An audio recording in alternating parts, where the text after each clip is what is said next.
Assalamualaikum warahmatullahi wabarakatuh. Alhamdulillahi wa kafa, wassalatu wassalamu ala nabiyyil mustafa wa ala alihi wa sahbihi ahli sidqi wal wafa. Qala Allah ta'ala a'udzu billahi minasy syaithanir rajim wa 'allamal insana ma lam ya'lam. Dialah Allah yang mengajarkan manusia apa-apa yang tidak diketahui. Waqala Nabi sallallahu alaihi wasallam, man salaka tariqan yaltamisu fihi ilman sahallallahu lahu tariqan ilal jannah. Siapa yang berjalan guna menuntut mencari ilmu, maka Allah akan mudahkan nanti jalan dia menuju surga. Insyaallah yang hadir di pagi kali ini, majelis ilmu ini, semuanya insyaallah jalan ke surga yang akan dimudahkan oleh Allah Subhanahu wa taala. Amin. Dua DKM dan pengurus yang saya muliakan, jamaah salat subuh yang Allah cintai. Sebelumnya, agar pahalanya sempurna, ya, mohon yang di belakang maju saja ke depan. Saya doain yang di belakang maju ke depan, mudah-mudahan anak cucunya soleh solehah. Nanti semua sekeluarga jadi ahli surga. Kalau punya utang dilunaskan sama Allah. Kalau mobilnya diganti, Allah ganti dengan Fortuner berkah. Amin ya rabbal. Silakan Pak, maju ke depan Pak. Yang di belakang. Itu siapa Pak?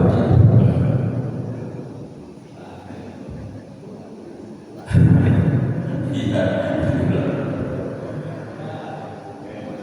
Baik. Mungkin ada yang nanya nih, kok saya lagi ngisi itu ya?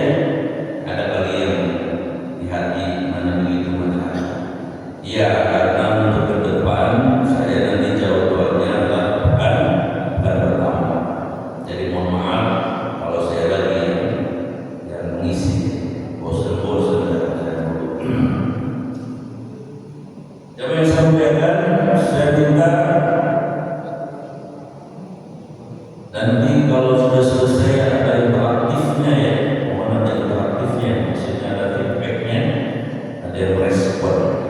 Kalau belum nanti disediain toples, karena dikasih hadiah, rengginang toples ya, itu bagaimana? Tema pagi ini adalah 9 dampak akidah. 9 dampak akidah. Akidah secara bahasa dari kata akidah yang hidup dan wakidatan. Maknanya ada 3. Pertama, akidah itu secara bahasa artinya marot, ikatan.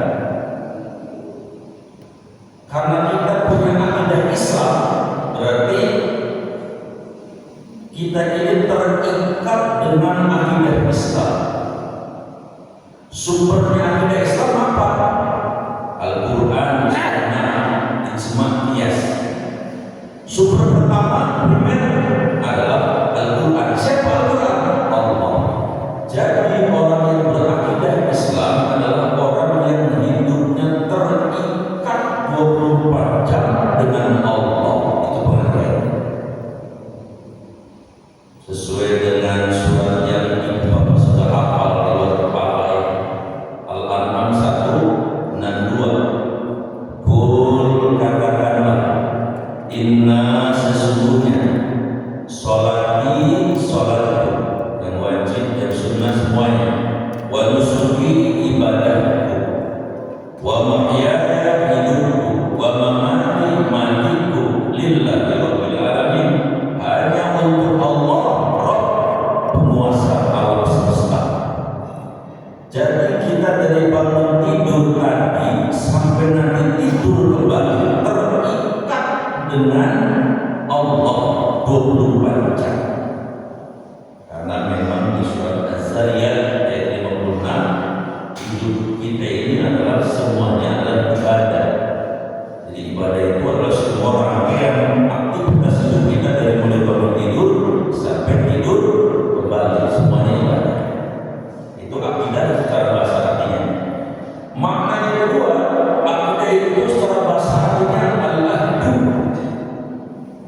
Ahdu itu apa? Janji. Kita sudah janji ketika pindahnya Islam, kita sudah janji sama Allah. Apa janjinya?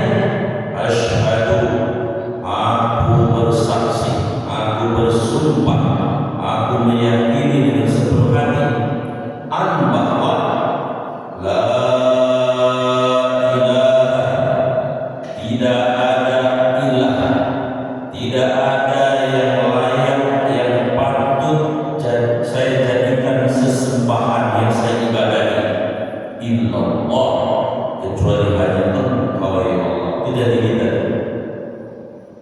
Wa asyhadu, dan aku bersaksi, aku berjanji, aku meyakini dengan sepenuh hati bahwa anna sesungguhnya Muhammadan, Nabi Muhammad itu adalah Rasulnya Allah, Rasulnya Allah. Itu janji kita. Nabi bersabda, man qala la ilaha illallah innun Muhammad Rasulullah fi akhirih, sampai dia mati nanti yang diucapkan terakhir adalah janji itu, dakhala jannah, wajib dia masuk surga. Makanya saya menganjurkan banyak berzikir dengan la ilaha illallah, tapi dimengerti maknanya. Karena arti sederhananya la ilaha itu begini Pak, la, tidak boleh ada yang diizinkan masuk dalam hidup kita orang beriman. Tidak Tuhan palsu. Karena yang namanya Tuhan itu adalah sesuatu yang kita super istimewa.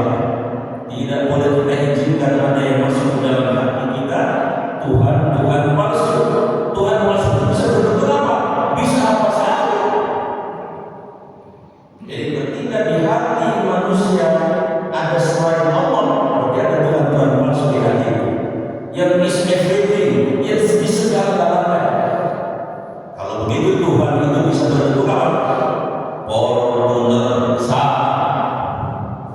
Kalau dia segala-galakan Fortuner, lupa sama Allah, saat itu di hatinya sedang ada pesaing Allah. Bahaya, ilahnya. Tuhan itu bisa berbentuk apa? Manusia. Ada manusia yang segala-galakan melebihi kadarnya di hatinya. Dia menomorduakan Allah di hatinya. Berarti itu manusia sedang menjadi pesaing Allah. Berarti ada Tuhan palsu di dalam hatinya. Benda bisa atau tidak bisa? Apalagi benda yang dari pulau, akar bahar, jin segede jengkol, sambil ngomong cincin air nubeti teka tinggalan ini ya Pak, nenek juga tahu cincin malam udah hilang bisa dikira. Kalau dia mensegala-galakan cincin itu bahwa dia bisa berikan manfaat Allah, sedang ada pesaing di hatinya Tuhan palsu. La ilaha illallah. Bahkan mohon maaf, pesaing Allah bisa berbentuk handphone. Kalau ada orang mensegala-galakan handphone, artinya di hatinya ada pesaing Allah. Berarti la ilaha illallah sedang bermasalah. Maka orang yang berakidah Islam itu sudah berjanji, tidak boleh aku izinkan masuk di hatiku. Tidak, Tuhan palsu apa saja yang melebihi di segala-galakan selain Allah di hatiku. Illallah. Padahal ilahku, Tuhanku, sesembahanku yang disegala-galakan, yang paling putra-putri yang kucintai kusandari, itu cuma Allah saja. Itu baru benar la ilaha illallah. Itu yang kedua, arti akidah yang kedua, janji. Dan arti akidah yang ketiga adalah al-jasmu, keyakinan yang sangat kuat. Keyakinan terhadap siapa? Terhadap rukun iman yang enam. Yakin sepenuhnya kepada Allah,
ngenakin, yang nyebelin. Itu takdir kalau sudah terjadi namanya. Jadi kalau ini lagi ini takdir baik nih. Terpulang jalan, sandung batu jatuh, berarti takdir buruk. Udah terjadi namanya takdir. Kalau belum terjadi itu takdir, karena masih dalam wilayah ikhtiari, wilayah yang usaha berbeda. Pulang ke rumah, menantu datang dari Cisekan, bawain bapak ibu durian montong setengah kontainer, takdir baik. Duriannya dimakan apa? Pagi-paginya kolesterol jadi 600, takdir buruk. Nih takdir baik nih, saya dikasih dia takdir baik nih. Tapi kalau saya minum panas, tidak saya tepuk, takdir buruk. Emang salah saya sih, masih panas minum. Itu dampaknya ya. Itu namanya al-jazmu, keyakinan terhadap rukun iman yang benar. Baik, itu pengertian secara bahasa. Pengertian secara istilah, akidah itu apa? Kalau pakai bahasa Indonesia begini, akidah itu istilah. Akidah adalah perkara-perkara yang diyakini oleh jiwa, lalu hati membenarkannya sehingga menjadi keyakinan yang tidak bercampur ragu sedikit pun. Nah, itu pengertiannya. Kita yakin Allah melihat kita sekarang, yakin tidak ada ragu sementah pun. Kita yakin Allah memberikan pahala kita hari ini, pagi ini, pahala jihad. Kita yakin tidak ada campur ragu sementah pun. Kita yakin nanti ada bidadari, Bang Malik ada bidadari nanti. Kudu yakin 100% yakin. Kalau nggak yakin, akidah kita berarti belum sempurna. Yakin ada bidadari. Bapak tahu bidadari Pak? Kata Nabi, kalau diizinkan turun di Masjid Muhajirin, kalau diizinin turun, ini sekarang ini ada bidadari turun di izin Allah, duduk di sini.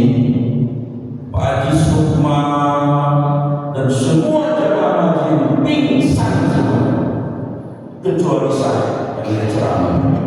Kan lagi ceramah, dan kalau ikut pingsan itu gimana? Pak Haji Nur juga pingsan kalau ikut di belakang, pingsan. Saking apa? Saking tidak kuat melihat kejeritaan si bidadari itu. Kita yakin, Bu, ibu nanti dapat pasangan di surga. Namanya tidak disebutkan. Kalau bidadari kan disebutkan di Quran, hurun ini kan disebutkan.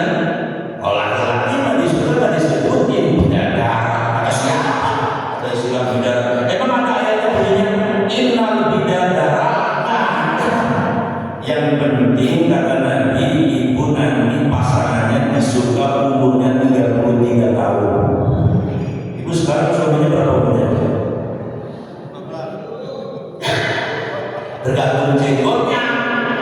Jenggotnya udah putih mah ya kepala 7, nanti jadi 33. Nanti suami ibu di surga gantengnya kayak Nabi Yusuf.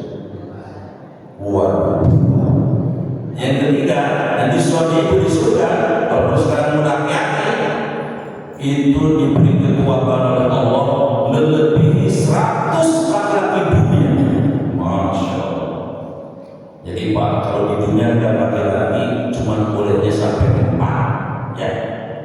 Ya memang di situ kapasitasnya oleh Allah udah diukur, kapasitas kemampuan laki-laki di situ aja 4. Berarti kalau lebih dari itu bisa masuk ortopedi mungkin, sengklek gitu. Tapi nanti bertulis di surga 100, pasangannya harus 100. Harusnya jangan dorongin ke ibu ya, rahasia kita ya. Tapi nanti mudah ada. Tapi yang paling top nanti suami ibu akhlaknya kayak Nabi Muhammad. Rindu nggak sama Nabi Muhammad? Diludahi tiap hari, yang ludahi sakit malah ditengok, dikasih gemblok, dikasih makanan, didoain. Ada orang kayak gitu, orang gunung jagung diludahi tiap hari, yang meludahi sakit semua. Kira-kira orang gunung jagung ngapain tuh kalau yang ludahi sakit? Minimal disumpahin, biarin lah cepet mampus. Bukan, ini bukan orang gunung jagung ini modelnya orang Nigeria.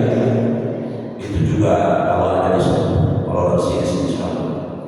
Jadi perkara-perkara yang diyakini oleh hati tidak bercampur sedikit pun itu akidah Islam. Nah, gambaran tentang akidah itu misalnya di surat Ibrahim ayat 24-25. Gambarannya indah sekali oleh Allah. Apa kata Allah? A'udzubillahi minasyaitonir rajim.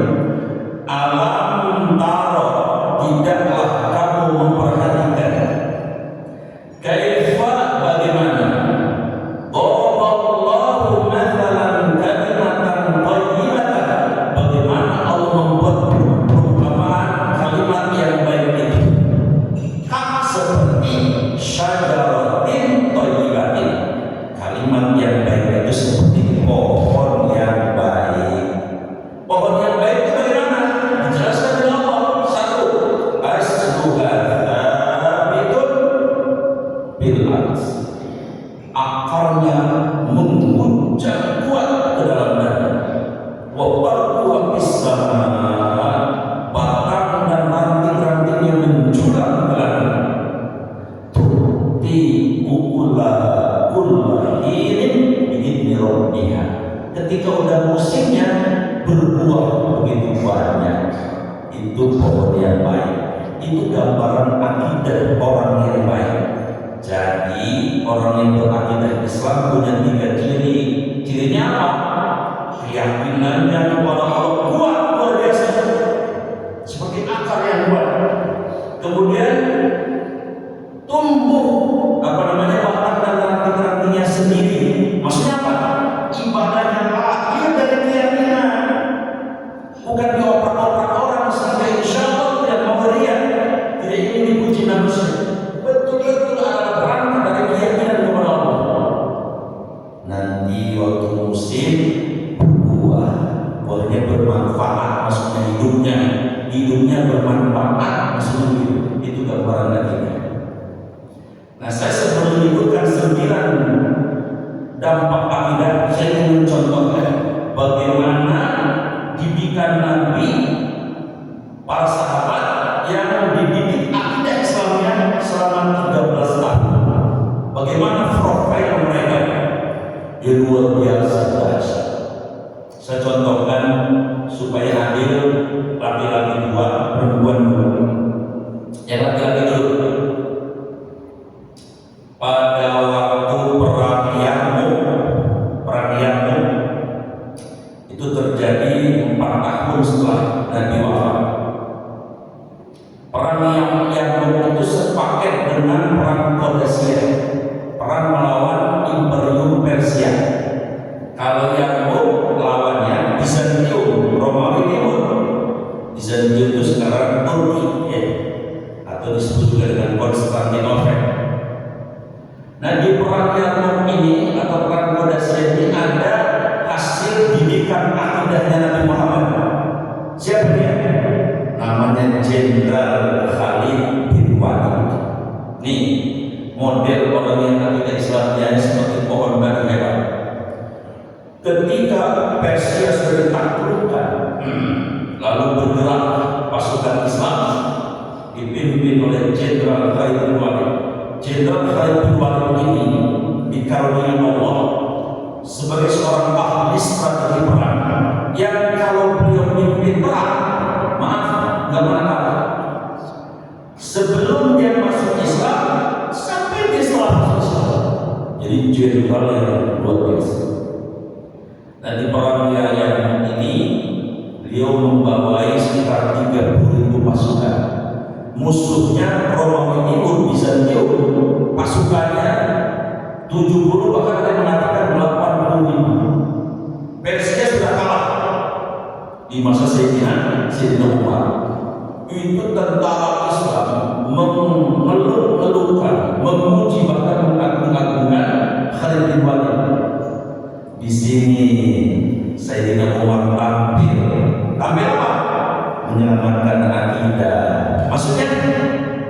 supaya jangan berlebih-lebihan bersandar mengagung-agungkan manusia.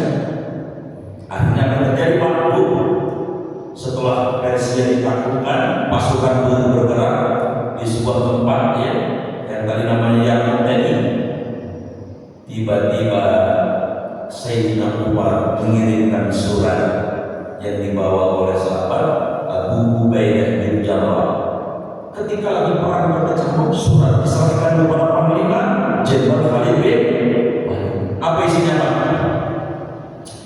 Pakai bahasa ininya, pakai bahasa Indonesia gampang, isinya begini. Dari Umar radhiyallahu Amirul Mukminin Umar, saya mencintaimu karena Allah, wahai Jenderal Khalid. Tapi aku takut akan terjadi inhiraf, pengagung-agungan berlebihan kepada Anda yang memang orang hebat. Untuk itu dengan segala kerendahan hati, saya sebagai khalifah, sebagai pemimpin memutuskan, memperhatikan, menimbang bahwa takluk kepemimpinan perang Yarmouk aku serahkan kepada Abu Ubaidah bin Jarrah, tanda tangan Umar bin Khattab Amirul Mukminin. Dengan bahasa lain, kedudukan Panglima Jenderal Khalid dipecah dengan begitu namanya, suruh diserahkan kepada Abu Ubaidah bin Jarrah. Nah ini didikan akidah Nabi Muhammad.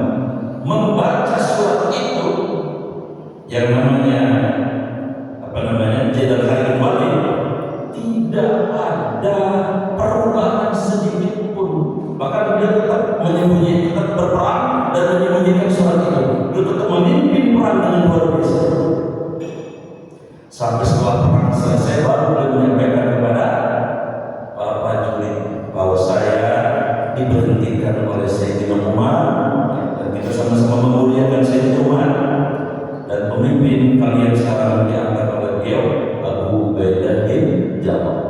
Raut kalian tidak akan kecewa apalagi benci kepada Sayyidina Umar. Para pasukannya dia nanya begini, Pak Jenderal, ya, Anda diberhentikan dari pangkat panglima menjadi prajurit biasa, tapi kok Anda sama sekali tidak ada kekecewaan? Apa jawabnya Sayyidina Khalid bin Walid? Wahai prajurit-prajurit Allah, saya berperang bukan karena manusia, saya berperang karena Allah Subhanahu wa Ta'ala. Bahkan ketika sudah selesai perang bertemu dengan Sayyidina Umar, Jenderal Khalid menghormati kedudukan Sayyidina Umar sebagai khalifah. Nah disitulah Sayyidina Umar mengatakan, wahai Khalid bin Walid, aku mencintaimu karena Allah. Aku ingin menyelamatkan tauhid dan akidah saudara-saudara kita agar tidak berlebih-lebihan mengagung-agungkan manusia, karena nanti ada inhiraf, penyimpangan batin. Harap Anda memaklumnya. Dipeluklah Sayyidina Umar. Saya mengerti wahai Tuan Khalifah. Saya berterima kasih kepada Tuan Khalifah yang telah memberhentikan saya. Pertanyaan saya, ada apa enggak yang sekarang terjadi? Orang udah direktur utama dipecat jadi yang suka nyapor OBE, kira-kira sakit hati kan? Jangankan dia, bininya aja sakit hati, jangan. Mungkin bininya bilang santai aja bang, santai lah. Ini bukan orang sini, model kayak ini bukan bini orang sini, bukan orang Somalia, ya Somalia. Walaupun udah rumah pasti istighfar gitu. Jelas ini Jenderal Khalid itu hasil didikan akidah Islamnya kuat, akidahnya tidak goyah, karena dia berkarya, dia bermanfaat bukan karena manusia, karena Allah. Kedudukan beliau tetap mulia luar biasa. Contoh satu ya, nanti contoh-contoh ibu ada juga. Contoh dua, ini masih laki-laki. Waktu perang Tabuk, perang Tabuk terjadi pada berapa? 9 Hijriah.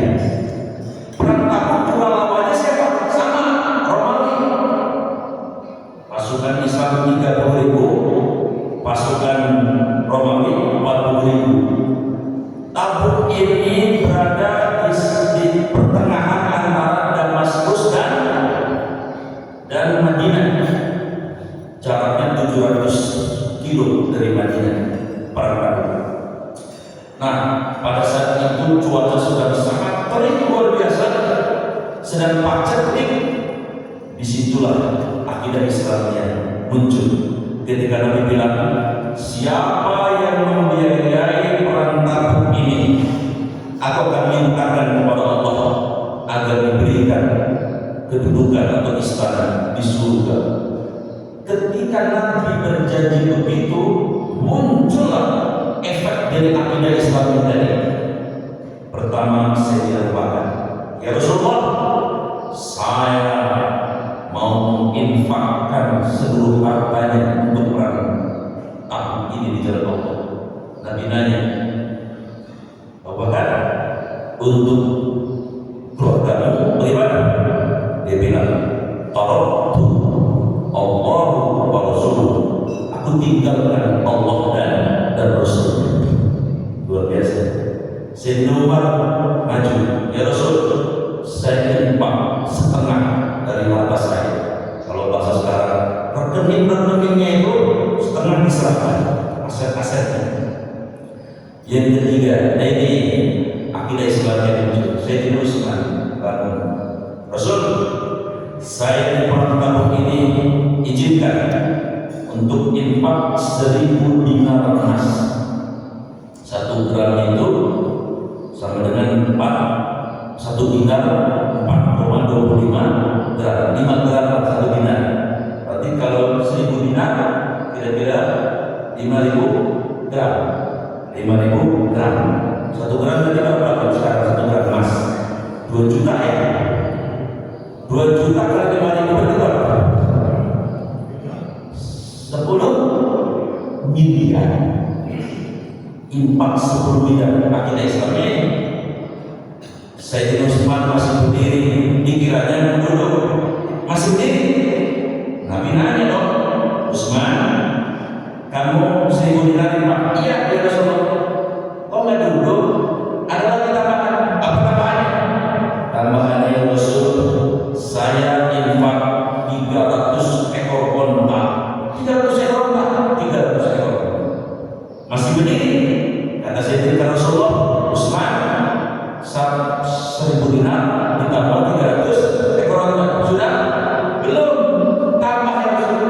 Saya infak lagi 100 ekor kuda.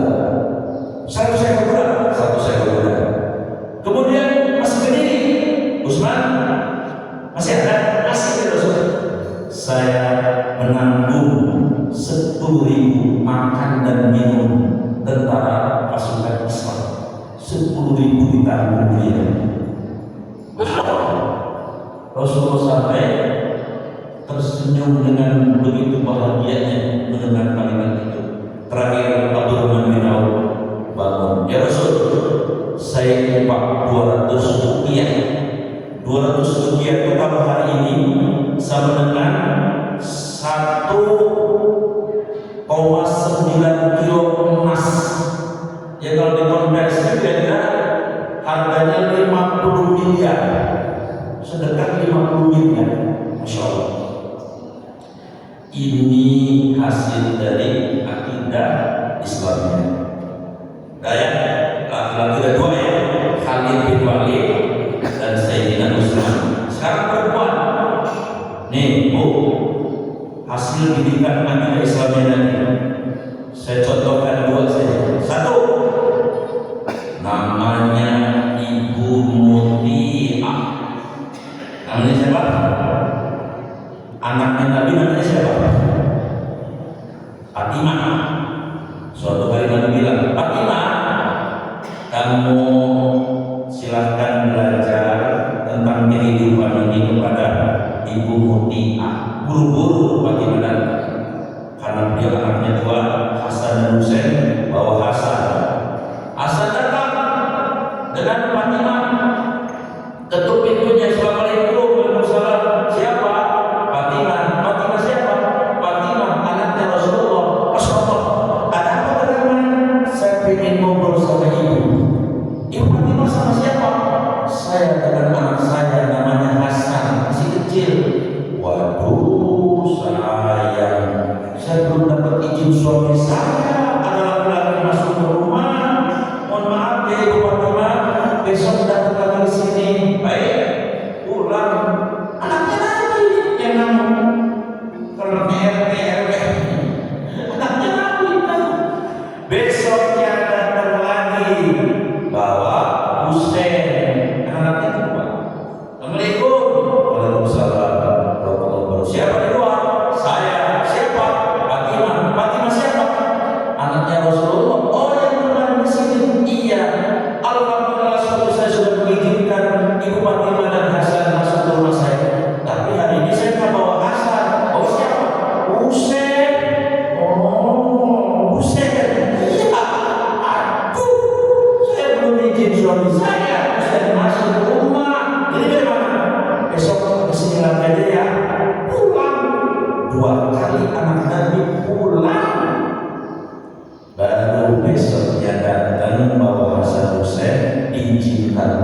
pendidikan akidah Islamnya. Begitu masuk, Fatimah melihat ada 3 benda: sabuk, handuk, air yang agak hangat. Fatimah melihat kelompok di kamar-kamarnya. Kamarnya kecil, bukan tipe kamar batik atau bagian saya yang drama serpong. Rumah kecil tapi rapi, dan ibu melihatnya bajunya nggak mahal tapi resik, enak dilihatnya. Fatimah nanya, Bu Mutiara, ya ini handuk buat apa? Oh, suami saya ini bekerja keras di sini, temperaturnya panas. Suami saya kalau bekerja keringetnya banyak, jadi saya nanti ngelapin. Oh, jadi ini handuk buat ngelapin keringet suami. Masya Allah. Fatimah mulai bergetar. Ini air buat apa? Oh, ini air hangat. Kalau udah saya kelarin, suami saya suruh mandi air hangat biar seger. Oh, begitu. Iya. Nah, kalau ini apa yang dicampur ini? Kalau ini mah campur. Tujuannya setelah mandi, ya rapi, kan dia makan nih. Kalau selesai makan, nanti saya mau nanya suami saya, Bang, kalau sekiranya masakan mama agak enak, nih campur, tolong hukum mama, Pak. Untuk menghukum ibu, iya. Pertanyaan kritisnya apa? Fatimah nanya, Bu, maaf, suami ibu ini sekretaris lurahnya. Nah, ini mencontoh ya teman. Mungkin sekretaris RW, ada. Mungkin staf kecamatan, bukan. Mungkin manajer marketing Cikupa, bukan kayak pemain, bukan. Suamimu apa kok begitu dihormati luar biasa? Suami saya alhamdulillah cuma tukang mencari kayu bakar, kalau udah dapat dijual di pasar. Waduh, kata saya tidak Fatimah, cuma tukang kayu bakar dimuliakan sedemikian luar biasa. Akidah Islamnya ini kayak gini. Tuh, ibu boleh merasa keras. Pernah pakai boleh? Ibu pernah kayak gitu gak? Kayaknya ini menikah ada yang udah 40 tahun belum pernah. Ini akidah. Itu satu ya. Yang kedua nih, ibu hasil akidah. Namanya Ummu Sulaim. Siapa namanya? Ini zaman Nabi. Suaminya namanya Abu Talha. Suaminya kalau datang 3 hari, seminggu, kadang setengah bulan, belum pulang, anaknya ditakdirkan Allah meninggal dunia, yang masih balita laki-laki. Begitu anaknya meninggal dunia, langsung dimandikan oleh Ummu Sulaim, dikafani, ditidurkan di kamarnya. Abu Talha suaminya pulang, Assalamualaikum. Waalaikumsalam. Namanya suami, dia kan senang ya. Alhamdulillah, abang pulang. Iya, abang pulang, alhamdulillah, senang. Dan ketika dia menyambut suami ini, betul-betul badannya sudah rapi, wangi ya. Masakan di meja sudah siap. Begitu pulang, dipersilakan Abu Talha suaminya untuk makan dan juga untuk minumnya. Kayak gini minumnya. Ya, udah panas lagi. Selesai makan minum, mohon maaf, abang mau langsung istirahat, apa mau saya lulus-lulusin tidur? Paham ya Nadia? Paham. Hanya ini kayak pengen tidur mah. Oke, tidur. Udah siap tidur. lalu ngobrolnya begini, ngobrol akidah. Bang, kalau kita minjem barang lalu yang punya mengambil barang itu, bagaimana reaksi kita? Kata Abu Talha, ya wajib kita mengembalikan barang itu dengan segenap jiwa. Oh iya. Nah di sini Bang, saya mau nanya sama Abang, ini dunia dan seluruh isinya ini sebenarnya milik siapa Bang? Ini milik Allah, titipan Allah. Bahkan kamu, anak Abang, rumah ini, semua pekerjaan itu milik Allah, titipan Allah yang punya Allah. Bang, titipan Abang ada yang diambil sedikit sama Allah. Maksudnya anak kita kan titipan Allah diambil sama Allah. Waduh, tadi saya semangat banget, saya bilang anak titipan, istri titipan, semua titipan. Maksudnya gimana? Si entong Bang diambil sama yang punya. Oh ya sudah, itu kan titipan Allah, bukan punya kita. Itu suami adem luar biasa. Kira-kira kalau istri orang Jelupang, orang Pondok Jagung, anaknya meninggal, suaminya di luar, kira-kira gimana Bu? Kira-kira rasanya ini, jujur aja deh ya, mungkin telepon kali ya, abang pulang ya Jelupang, orang Pondok Jagung pulang ya, itu suami bisa jatuh di jalan udah kayak gini. Jadi didikan akidah Islam terakhir, poin terakhir, apa dampak akidah Islamiyah 9? Saya sebutkan satu persatu. Satu, al-huriyah. Orang kalau akidah Islamiyah baik, dia hidupnya merdeka. Karena tadi dia Tuhannya cuma satu Allah, fokusnya sama Allah saja. Urusan apa sama manusia? Sesungguhnya sholat saya, ibadah saya, hidup mati saya hanya mempersembahkan untuk Allah. Jadi hidupnya merdeka. Yang kedua, orang yang akidah Islamnya baik, maka akan muncul yang namanya al-izzah, kemuliaan. Dia menjadi mulia karena menjadikan Allah satu-satunya ilah, satu-satunya Tuhan. Tidak ada pesaing-pesaing yang lain. Jadi orang pun akan mengapresiasi dan menghargai dia sebagai orang yang mulia. Bukan pencitraan, karena ada orang pencitraan ya, tapi dia natural, betul-betul berangkat dari dalam akidahnya ini, al-izzah. Yang ketiga, orang itu akan memiliki sifat asy-syaja'ah, berani, tidak jubun, ya, tidak apa namanya, jubun itu artinya pengecut, tapi dia asy-syaja'ah, berani. Yang keempat, dia akan memiliki yang disebut dengan al-itminan, ada ketenangan, ketentraman, temperatur batin. Nah, ini yang fokus, yang dicari adalah Allah. Kemudian yang kelima, dia akan memiliki al-amnu, merasa aman karena yang dilindungi Allah. Maka di mana pun dia berada, aku dilindungi Allah 24 jam. Allah bersama aku, melindungi aku. Allah adalah Maha baik kepada diri sendiri.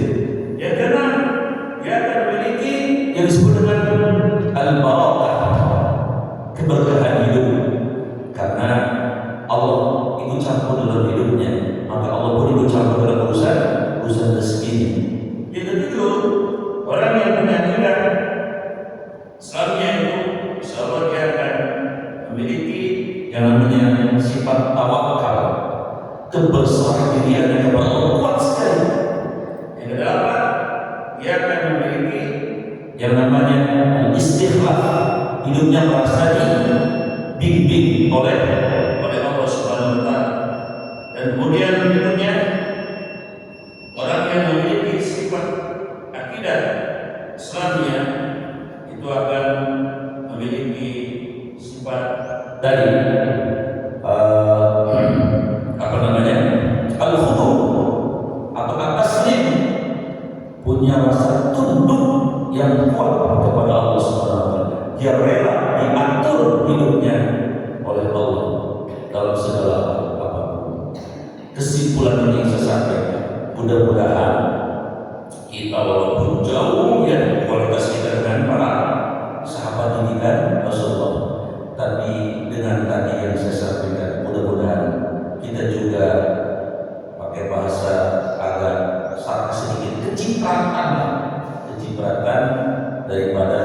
sifat karakter orang-orang yang memiliki akidah al-Islamiyah. Amin ya robbal alamin. Demikian yang dapat saya sampaikan, semoga ada manfaatnya. Sebelum doa, adakah yang respon ibu atau bapak yang namanya respon apa saja? Ada? Masih? Baik. Berarti ini menunjukkan memahami. Jadi ya, insya Allah kalau memahami ya berarti sudah yakfi, sudah selesai. Kita tutup pertemuan kita dengan doa supaya berkah. Bismillahirrahmanirrahim. Alhamdulillahirabbil alamin. Allahumma shalli ala sayyidina Muhammad wa ala alihi wa sahbihi ajmain. Allahumma ya Allah, tawil umurana, panjangkan umur kami ya Rabb, umur yang berkah ya Allah, umur yang bermanfaat untuk diri kami, keluarga, lingkungan, bangsa dan negara. Wasahih al-izzadana, sehatkan ya Allah, afiatkan ya Allah, lahir dan batin kami, agar kita bisa maksimal memenuhi kewajiban-kewajiban yang Kau bebankan kepada kami.